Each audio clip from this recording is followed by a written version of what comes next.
വയനാട് അതിർത്തിക്ക് സമീപം നീലഗിരി എരുമാട് പുലിയുടെ പിടിയിൽ നിന്ന് ഒരു വളർത്തനായ അത്ഭുതകരമായി രക്ഷപ്പെടുന്നതിന് ദൃശ്യം 24 കിട്ടി.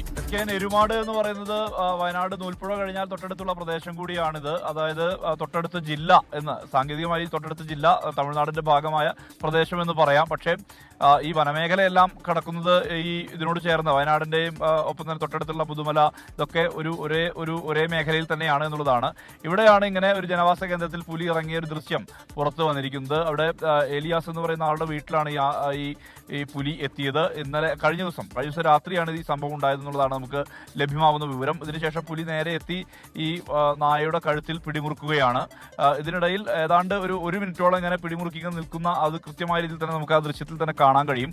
ഇതിനുശേഷം ഈ വീട്ടുകാർ ഈ ശബ്ദം കേട്ട് നായയുടെ അസാധാരണമായ ശബ്ദം കേട്ട് ലൈറ്റ് ഇടുകയായിരുന്നു. ഉടൻ തന്നെ ഈ പുലി അവിടെ നിന്നും ഓടി മറയുകയാണ് ചെയ്തത്. പക്ഷേ നായ അത്ഭുതകരമായി രക്ഷപ്പെട്ടതിന്റെ അതുകൂടി ആ ദൃശ്യത്തിൽ കൃത്യമായ രീതിയിൽ തന്നെയുണ്ട്.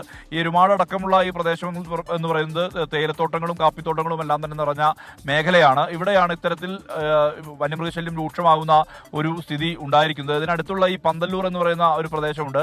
ആ പ്രദേശത്താണ് കഴിഞ്ഞ ദിവസം ഒരു മലയാളിയെ കാട്ടാന ചവിട്ടി കൊലപ്പെടുത്തുന്ന തരത്തിലേക്ക് കാര്യങ്ങൾ മാറിയത്. ഇത്തരത്തിൽ നിരന്തരം വന്യമൃഗശല്യമുള്ള ഒരു ഭൂപ്രദേശമാണിത്. അവിടെയാണ് ഇങ്ങനെ ഒരു പുലിയുടെ കൈപ്പിടിയിൽ നിന്ന് നായ രക്ഷപ്പെടുന്നതിന്റെ ആ ഒരു ദൃശ്യം പുറത്തു വന്നിട്ടുള്ളത്.